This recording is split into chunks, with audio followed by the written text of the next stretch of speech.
everybody, it's Neil. Check out what I have here. I have the LSHUZIYU, and it is a chainsaw brush cutter blade. So we'll show you guys what this looks like here. Let me open this up, and I'll explain it to y'all. Let me just lower this a little bit so we can kind of see. And this is what it looks like. It looks like it comes with two of them in here, and this is one of them here. So as we open this up here, we can see it. Where's the opening? Oh, right here. So that's what it looks like here. So check out this blade. It's like totally like a chainsaw there.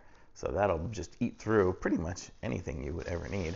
And it looks like, see, they have it hooked up here on like a weed whacker kind of thing. So if you needed to cut down some brush or something like that, some bigger logs that you just can't get with a traditional weed whacker, you're gonna have to, you can get something like this, and this is just gonna cut through anything, because it is like a freaking chainsaw.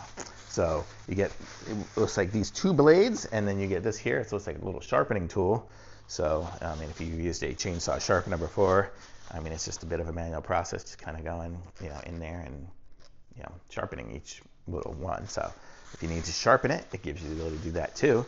But look how cool this is. This is a cool little set here, and you get two of them right there, high quality, and then you're all set to go cutting down some brush with this. So really cool little device. So totally thumbs up.